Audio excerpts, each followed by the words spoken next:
기독교 강요 2권 제8장 16번째. 너는 나 외에는 다른 신들을 내게 두지 말라. 하나님은 자기의 율법의 권위를 위해 근간을 놓으시고 그 권위를 확립하신 후 우리가 다른 신들을 그의 앞에 두지 말 것을 첫째 계명으로 공포하신다. 이 계명의 목적은 여호와가 자기 백성 가운데 홀로 높이 드러나시고 자기의 법으로 그들을 견실하게 소유하시려는 데 있다. 이를 이루시려고 그는 우리가 그의 신성의 영광을 감하거나 희미하게 하는 모든 불경건과 미신을 우리 자신에게서 멀리 몰아낼 것을 명령하신다. 또한 같은 이유로 그는 우리가 경건에 대한 참된 열의를 가지고 그를 예배하고 경배할 것을 지시하신다. 본 말씀의 단순함은 대략 그것을 반영한다. 왜냐하면 우리는 하나님을 소유하게 될 때 동시에 그에게 속한 것들도 품지 않을 수 없기 때문이다. 그러므로 우리가 다른 신들을 두는 것을 금하신 그의 뜻은 그에게 속한 고유한 것을 다른 무엇에게 돌려서는 안 된다는 데 있다. 우리는 헤아릴 수 없이 많은 것들을 하나님께 빚지고 있다. 그럼에도 그것들 중에 다음 4가지 항목으로 언급한 것이 어리석지만은 않다고 할 것이다. 경배, 확신, 기도, 감사함.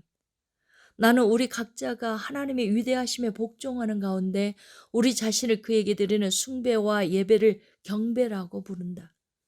여기에 양심의 영적인 복종이 부록과 같이 부과된다. 그렇기 때문에 나는 우리가 우리의 양심을 그의 율법에 복종시키는 것을 경배의 한 부분으로 삼는다. 이렇게 하는 것이 부질없지 않다. 확신은 하나님의 덕성을 인식하는 데서 비롯되는 바 지혜, 의, 권능, 진리, 선하심 이 모두를 그에게 맡긴 채 오직 그와 교통함으로써만 우리가 복되다는 사실을 요랑하면서 그 안에서 얻게 되는 평정이다. 기도는 우리가 어떤 공궁에 내몰릴 때마다 그의 보살핌과 도움을 유일한 보루로서 받아들이고 의지하는데 우리 마음으로부터 비롯된다. 감사함은 우리가 모든 선한 것에 대한 찬양을 그에게 돌려드리게 하는 고마움이다. 여호와는 이 가운데 그 어떤 것도 쪼개서 자기 외에 다른 무엇을 돌리는 것을 용인하지 아니하신다. 그리하여 모든 것이 오직 그 자신에게 드려지게 하신다. 그러므로 다른 신을 금하는 것으로 충분하지 않을 것이다. 어떤 사악한 냉소주의자들은 모든 종교를 조롱하면서 총체적으로 냉시하고는 하지만 당신은 이와 같은 일을 삼가야 된다. 무엇보다 우리의 마음을 살아계신 하나님께 쏟게 하는 참 종교가 앞서야 한다. 우리 마음은 그를 아는 지식에 잠겨서 그의 어미를 받아들이고 경외하며 예배하며 그가 베푸신 선한 것들과 교통함에 애착을 지니며 언제든 그의 도움을 찾으며 그의 사역의 위대함을 인정하고 찬양으로 그것을 송축하는 것을 이 세상의 삶을 살아감에 있어서 모든 행실의 유일한 목표로 삼아야 한다. 그러므로 우리의 마음을 참 하나님으로부터 빼앗아 멀어지게 하는 사악한 미신을 조심해서 그것에 이끌려 이리저리 헤매며 다양한 신들 앞에 나아가지 않도록 하자. 그러므로 우리가 한 하나님께 만족할진대 우리가 앞에서 말했던 것을 기억하도록 하자.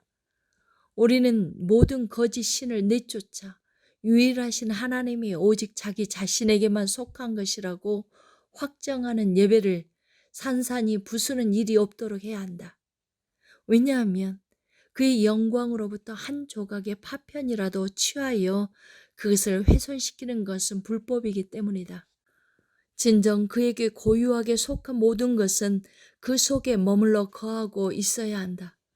이어지는 나 외에는 라는 어구는 본 계명에 대한 위반이 무엇보다 가증스러운 것임을 드러낸다.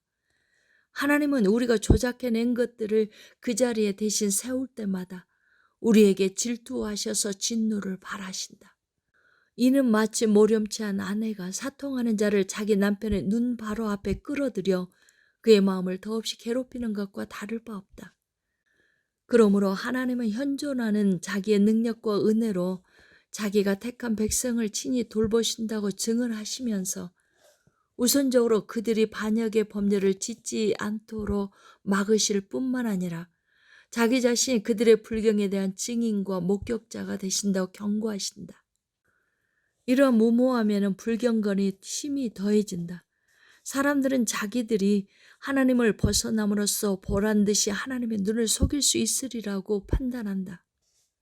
그러나 역으로 주님은 우리가 무엇을 수행하든 무엇을 시도하든 무엇을 만들어내든 모두 자기의 시야 속으로 들어온다고 선포하신다. 그러므로 주님이 우리의 종교를 인정해 주시기를 원한다면 양심을 깨끗이 하여 배교의 생각은 가장 은밀한 것조차도 버리도록 하자. 왜냐하면 주님은 자기 신성의 영광이 우리의 외적인 고백의 뿐만 아니라 우리의 마음의 가장 깊은 은밀한 곳이라도 감찰하는 그 자신의 눈에도 순전하고 부패하지 않은 것으로 남아있기를 요구하시기 때문이다. 제2계명 너를 위하여 새긴 우상도 만들지 말고 또 위에 하늘에 있는 것이나 아래로 땅에 있는 것이나 땅 아래 물속에 있는 것을 어떤 형상도 만들지 말며 그것들에게 절하지 말며 그것들을 섬기지 말라. 17번째, 하나님을 대체하는 가시적 형상들은 만들지도 말고 섬기지도 말라. 이전 계명에서 여호와는 자신이 한 분 하나님이시고 그 외에 다른 신들은 생각해서도 안 되며 두어서도 안 됨을 선포하셨다. 이제 그는 자기가 어떤 하나님이신지와 어떤 종류의 예배로 영광을 받으셔야 하는지를 한층 더 분명하게 밝히신다. 이를 알지 못하면 우리는 감히 그에게 육체적인 무엇을 돌리게 될 것이다. 이 계명의 목적은 하나님이 자기에게 드려지는 합법적인 예배가 미신적인 의식들로 더럽혀지지 않게 하시려는 데 있다. 요컨대 하나님은 우리의 어리석은 마음이 그를 대체하는 것들을 터무니없이 상상하며 하찮은 육체적인 형식들을 섬기는 것으로부터 우리를 전적으로 돌이켜 물러나게 하신다. 그리고 자기에 의해 수립된 자기에 대한 합법적인 예배, 즉 영적 예배에 대해서 우리에게 가르쳐 주실 뿐만 아니라 이에 대한 위반 중에 가장 추잡한 악은 외적인 우상 숭배라고 지적하신다. 이 계명은 두 부분으로 이루어진다. 첫째 부분은 우리의 방점을 억제시켜 불가해한 하나님을 우리의 지각들 아래에 종속시키거나 어떤 외양으로 그를 표상하는 일이 감히 우리에게 일어나지 않도록 한다. 둘째 부분은 우리가 종교라는 명분으로 어떤 형상들을 예배하는 것을 금한다. 여기에 속되고 미신적인 민족들이 모양을 만들어내고는 하였던 모든 형상이 간략하게 열거된다. 하늘에 있는 것은 해, 달, 다른 별들, 그리고 아마 새들을 칭하는 것으로 이해된다. 이는 마치 신명기 4장에서 하나님이 자기의 마음을 표현하시면서 새들과 별들의 이름을 함께 부르시는 것과 같다. 어떤 분별력 없는 사람들이 이 표현을 천사들에게 적용하는 것을 보지 않았더라면 나는 이에 대해서 지적하지 않았을 것이다. 그러므로 나는 나머지 부분을 넘어가고자 한다. 우리는 사람이 고안하는 하나님에 관한 가시적 형상들이 무엇이든 간에 그의 본성과 정면으로 충돌되므로 우상들이 중간에 끼어들자마자 참 종교가 부패하고 더럽혀진다는 것을 제1권에서 충분히 확실하게 배웠다. 18번째, 우상 숭배에 대한 징계. 이에 부과되는 징계는 우리의 게으름을 떨쳐내는데 적잖이 강력한 힘을 발휘하는 것이 분명하다. 그 경고는 다음과 같다. 나 내 하나님 여호와는 질투하는 하나님인즉 나를 미워하는 자의 죄를 갚되 아버지로부터 아들에게로 3, 4대까지 이르게 하거니와 나를 사랑하고 내 계명을 지키는 자에게는 1000대까지 은혜를 베푸느니라. 첫째, 여기에서 그는 마치 그 자신이 우리가 붙잡아야 할 유일하신 분이라는 사실을 말씀하고 계시는 듯하다. 우리가 이 점에 대한 인식에 이르도록 그는 자기가 자기의 권능이 멸시받고 폄훼당할 때에 형벌을 묻지 않고 그냥 넘어가시는 분이 아니라는 사실을 알게 하신다. 여기에서 우리는 하나님을 뜻하는 엘이라는 이름을 만나게 된다. 그 이름이 힘이라는 말에서 나왔음을 고려하면 내가 주목하는 본문의 뜻이 더욱 분명해진다. 그리하여 나는 이 부분을 이와 같이 번역하여 본문 가운데 주저없이 소개한 것이다. 둘째, 그는 자기를 어떤 동등한 상대자도 인정하지 않는 질투하는 분이라고 부르신다. 셋째, 그는 자기의 어미와 영광을 피조물들이나 새겨진 형상들에 돌리고자 하는 어떤 사람들에 맞서서 그것들을 확정하시려고 이와 같이 선포하신다. 이는 단지 간략하고 간단한 것이 아니라 자기 조상들의 불경건을 흉내내는 자들이 될 것임이 분명한 그들의 자녀들과 손자들과 중손자들에게도 널리 미치는 징벌이 될 것이다.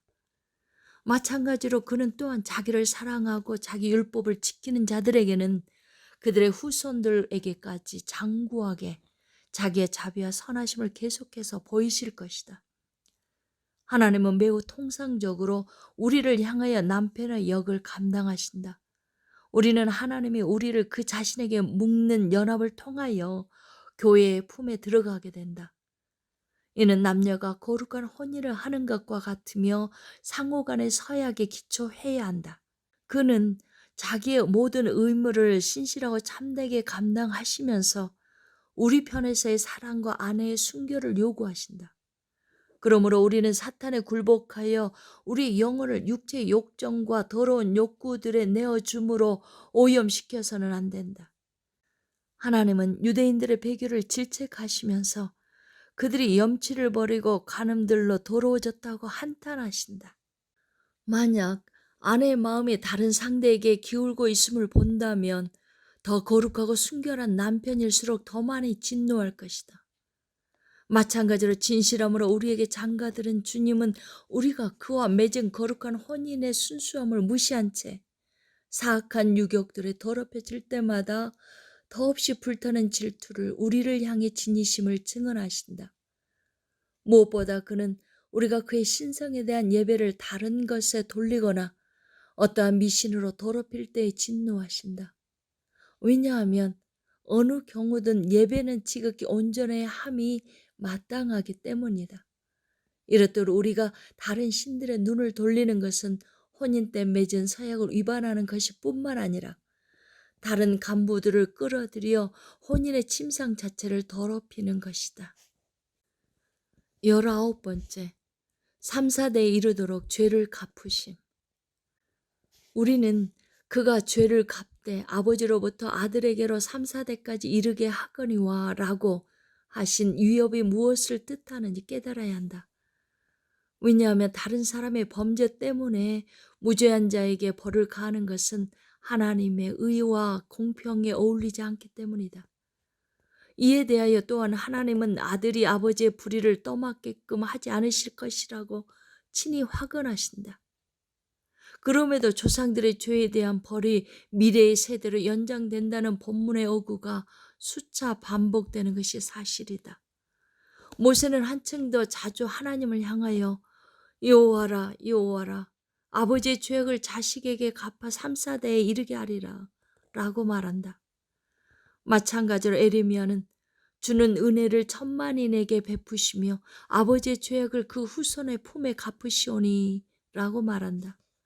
어떤 사람들은 이 어려움을 해결하고자 큰 부담을 안고 애를 쓰는 가운데 생각하기를 이는 단지 이 세상에서의 일시적인 형벌을 의미한다고 이해한다.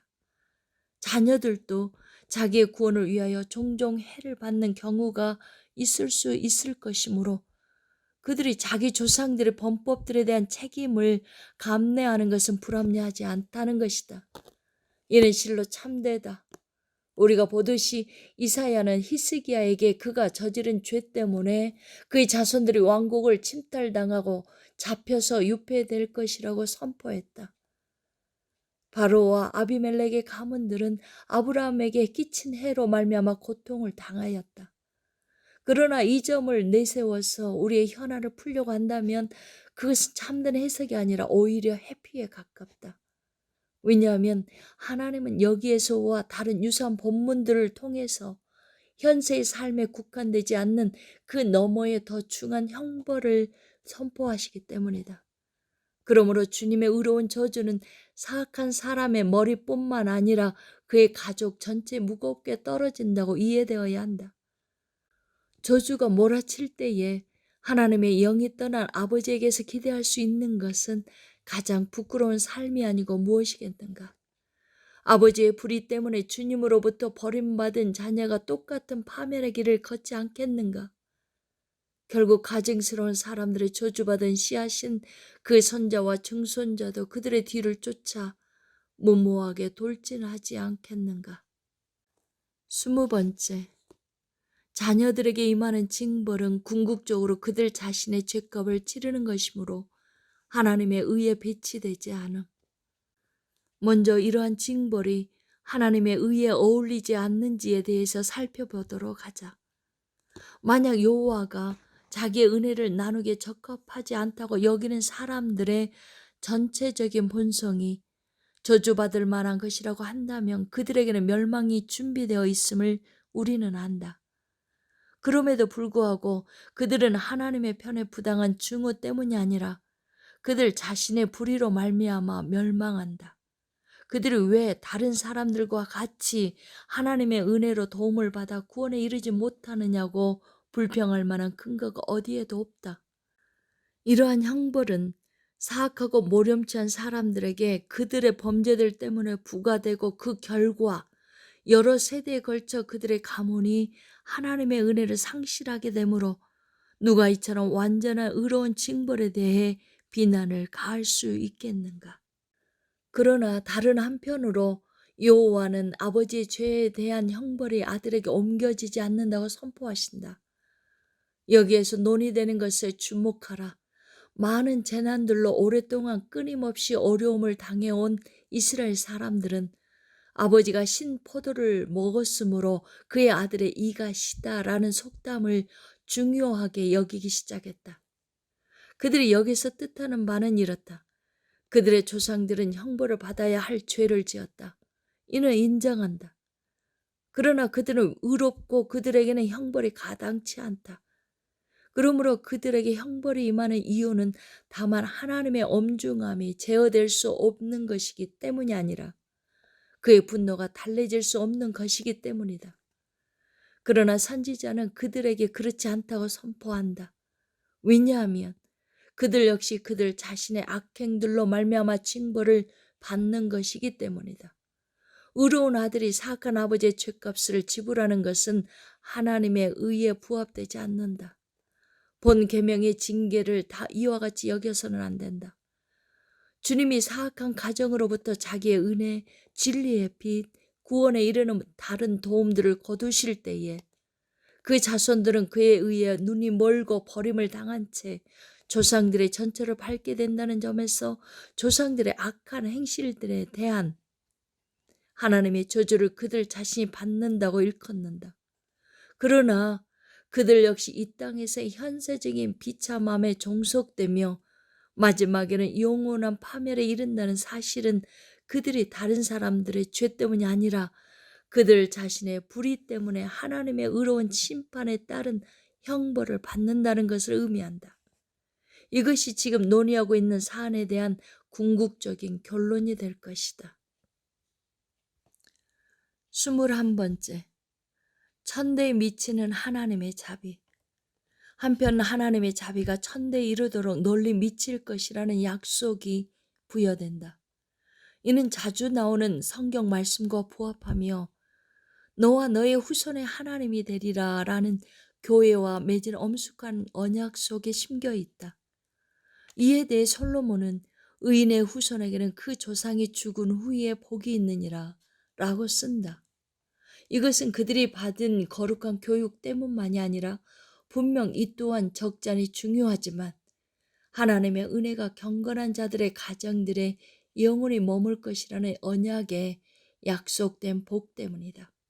그러므로 놀라운 위로는 신자들에게, 끔찍한 고통은 불경건한 자들에게 따른다. 왜냐하면 만약 죽음 이후에 의에 대한 기억과 불의에 대한 기억이 모두 하나님께 남아있어 그 각각에 대한 복과 저주가 후손들에게 넘칠 정도라면 그 행위자들인 그들의 조상들의 머리에는 그 영향이 훨씬 더할 것이기 때문이다. 그렇다고 해서 이는 불경건한 자들의 후손들이 선한 열매를 맺을 때가 있고 신자들의 후손들이 타락할 수도 있다는 사실과 배치되지 않는다. 왜냐하면 여기서 입법자는 자기의 선택을 무화시킬 수 있는 영구적인 규범을 만들고자 원하신 것이 아니었기 때문이다.